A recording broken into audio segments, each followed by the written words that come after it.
Hi friend, welcome to my মিষ্টি Rusha official channel থেকে সবাইকে স্বাগতম। তো গুড মর্নিং। আজকে হচ্ছে কৌশিকী অমাবস্যা।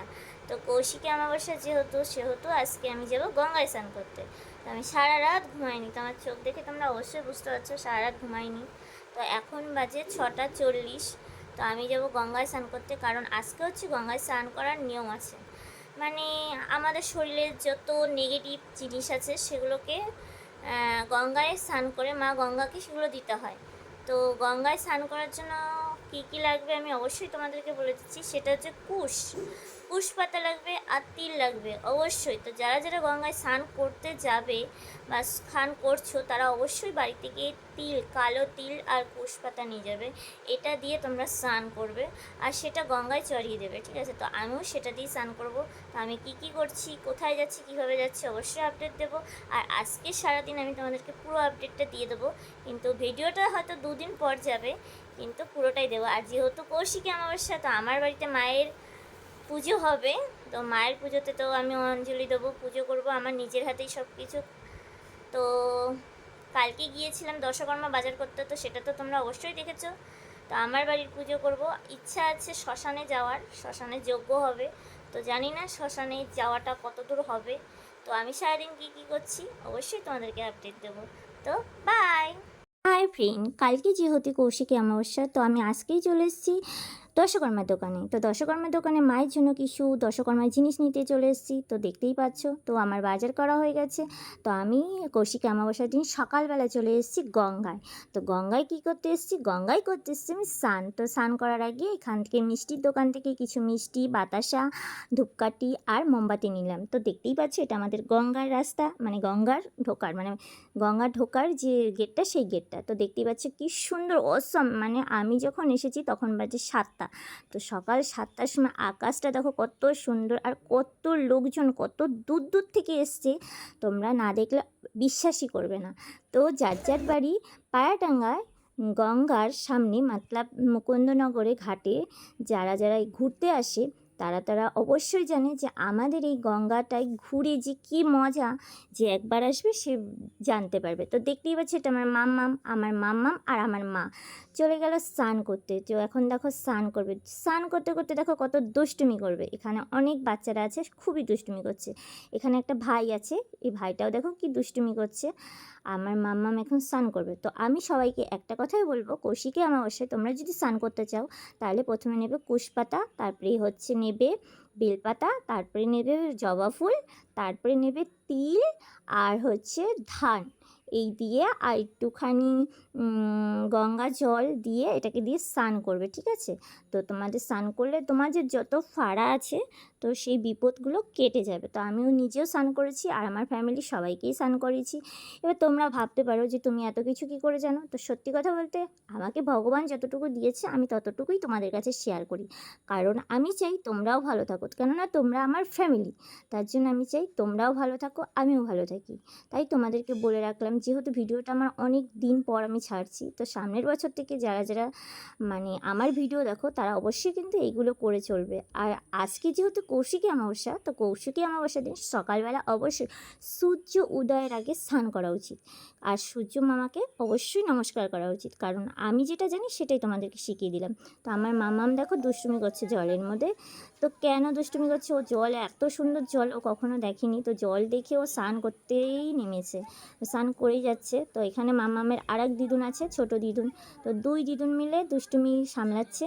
এবার মাম্মামের স্নান হয়ে গেছে, এখন দেখো উঠবেই না। মাম্মামের দিদুন নিয়ে চলে আসছে মাম্মামকে, এখন কান্না করবে। তো দেখো ওখানে আরেকটাও ভাই আছে। তো আমিও চলে আসলাম এখানে স্নান করতে, যেহেতু এত ভিড়, এই ভিড়ের মধ্যে আমি স্নান করতে চলে আসলাম। আর যেহেতু এত ভিড়ের জন্য ভিডিওটা অনেকটা দূর থেকে করা হচ্ছে, সেহেতু ভিডিওটা ঠিক মতন হয়নি। তো দেখতেই পাচ্ছ আমার মার হাতে কিন্তু ফুল রয়েছে, সব কিছু সামগ্রী যেটাকে স্নান করতে হয় সেই সামগ্রীগুলো রয়েছে। তো আমি যেহেতু বাড়ির থেকে সব কিছু নিয়ে এসেছি, আমার ফ্যামিলিও এগুলো দিয়ে স্নান করেছে, আমিও স্নান করেছি। তো যেহেতু আমার ভিডিওটা ছাড়া একটু লেট হয়ে গেল, কেননা আমার শরীরটা ভালো ছিল না, কৌশিকী অমাবস্যায় উপোস করেছি, তো তাই। তো দেখো আমি স্নান করা হয়ে গেছি, পুচকুটাকে আমার খুব ভালো লেগেছিলো, তাই একটু শ্যুট করে নিলাম পুচকুটাকে। তো স্নান করা হয়ে গেছে, এখন শিবের মাথায় জল ঢালতে চলে এসেছি। এই দেখো শিব ঠাকুর, এটা আমার মন্দিরের ঠাকুর। আর আমি চলে এসেছি রাত্রিবেলা শ্মশানে। কোথাকার শ্মশান? এটা হচ্ছে পায়াডাঙ্গা শিবপুর শ্মশান।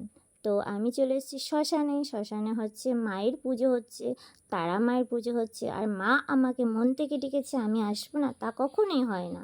তো আমি চলে আসলাম মায়ের কাছে পুজো দিতে।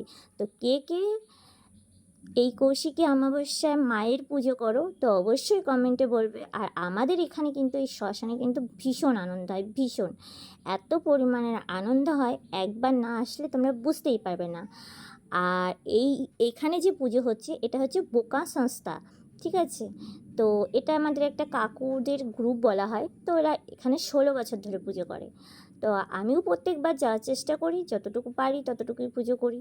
তো আমার এবার একটু লেট হয়ে গেছিলো, তো যাই হোক, চলে যেহেতু মা ডেকেছে আর আমি আসবো না, মার কাছে চলে এসেছি পুজো করার জন্য, তোমরা দেখতেই পাচ্ছ। তো আমার তো খুবই ভালো লাগে পুজো পাঠ করতে, কারণ আমি পুজো পাঠ নিয়েই থাকি, তোমরা ভালোভাবেই জানো। আর আমি প্রতিটা পুজো নিয়ম মেনে করি, কারণ আমি নিয়ম মেনে পুজো করতে ভালোবাসি। আর আমি সত্যি কথা বলতে ব্রাহ্মণটার পুজো আমার একদমই পছন্দ হয়নি, কেন আমি জানি না ব্রাহ্মণটা কোথা থেকে এসছে, কিন্তু ব্রাহ্মণটা অনেক কিছুই জানে না মায়ের পুজোর সম্বন্ধে। আমি এই ছোটো বয়সে যতটুকু আমার অভিজ্ঞতা ততটুকুতে আমি বললাম, ইনি অনেক কিছুই জানে না। তো যাই হোক, এনার পুজোটা আমার তোরা ভালো লাগেনি, তো উনি পুজো করেছে। তো মাকে একবার দর্শন করে বলো জয় মা তারা। তো পুজো হয়ে গেছে, এবার আমরা এসেছিলাম অঞ্জলি দিতে, তার জন্য মায়ের একদম সামনে থেকে ভিডিওটা শ্যুট করেছি, দেখো। আর এখন বাজে রাত 3:30। 3:30-র সময় আমি চলে এসেছি যজ্ঞ করতে। তো আমি এই যজ্ঞ এটা সাজিয়ে নিয়েছি। এই দেখো ব্রাহ্মণ মশাই, এখানে অনেক জেঠু কাকু অনেকেই আছে, দাদা ভাইরা অনেকেই আছে, অনেকে শুয়ে পড়েছে, ঘুমিয়ে পড়েছে। তো মায়ের পুজোতে যজ্ঞ করবো না এটা কখনোই হয়? আমি চলে এসেছি যজ্ঞ করতে। তো আমি বাড়ির থেকে যতটুকু পেরেছি সব কিছু আমার সামগ্রীর মতন আমি নিয়ে গেছিলাম। তো এখানে অনেকে এসেছে তো পুজো দিতে, তো যজ্ঞ আমিও করব। তো যজ্ঞ এখন ব্রাহ্মণ গুছাচ্ছে সব কিছু, আমি একটু হাতে হাতে গুছিয়ে দিলাম। দেখতেই পাচ্ছ কত সুন্দর সুন্দর করে সাজানো হয়েছে যজ্ঞটা। তো আমার তো খুবই ভালো লেগেছে, তোমাদের কেমন লেগেছে অবশ্যই বলবে। তো এই দেখো এখন ব্রাহ্মণ যজ্ঞ করছে, মানে ঠাকুর মাসের যজ্ঞ করছে। তো এই দুটো দাদাভাই এসেছিলো যজ্ঞ করার জন্য। তো দাদাভাই দুটো জানে না যে খেয়ে কখনো যজ্ঞ করতে নেই, আর ব্রাহ্মণও কিছু বলেনি। তা আমি যেহেতু যে কোনো পুজোর নিয়ম মেনে করতে হয়, তার জন্য আমি বাধ্যবস্ত বললাম, দাদাভাই তোমরা কি খেয়ে এসছো? দাদাভাই বললো হ্যাঁ আমরা ভাত খেয়ে এসেছি। তার জন্য দাদাভাইদেরকে বললাম তোমরা কিন্তু তাহলে যজ্ঞ করো না। তো আমি দেখতে পাচ্ছ যে আমি যজ্ঞতে বসে গেছি, পুরো সামগ্রী নিয়ে গেছিলাম বাড়ি থেকে, কারণ ওখান থেকে তো আমাকে কিছু দেবে না। তার জন্য আমার যতটুকু সামগ্রী আমি নিয়ে গেছিলাম আমি পুজো করার জন্য। তো আমি এখানে যজ্ঞ করছি। তো ব্রাহ্মণের সঙ্গে সঙ্গে আমি একটু যজ্ঞ করছি, কারণ আমাকে সবাই ভালোবাসে, এখানে সবাই আমাকে মা বলে ডাকে, আর আমাকে খুব খুব খুব ভালোবাসে কাকুরা। তো তার জন্য অসংখ্য ধন্যবাদ কাকুদেরকে, যে আমাকে এতটা ভালোবাসার জন্য। আর এমন একদম যজ্ঞর সামনে বসে আমি যজ্ঞ করতে পারছি, এর জন্য অনেক অনেক ধন্যবাদ কাকুদেরকে, জেঠুদেরকে।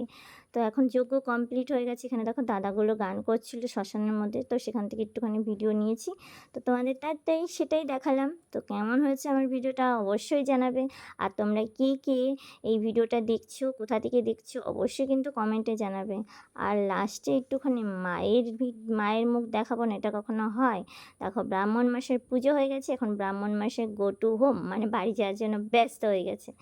তো যেহেতু আমি তো এখন অনেক ভোর হয়ে গেছে, তো এখন তো আমি বাড়ি যেতে পারবো না, তো আমি 5টার সময় বাড়ি চলে এসেছি। তো এইটুখানি আমার ভিডিও।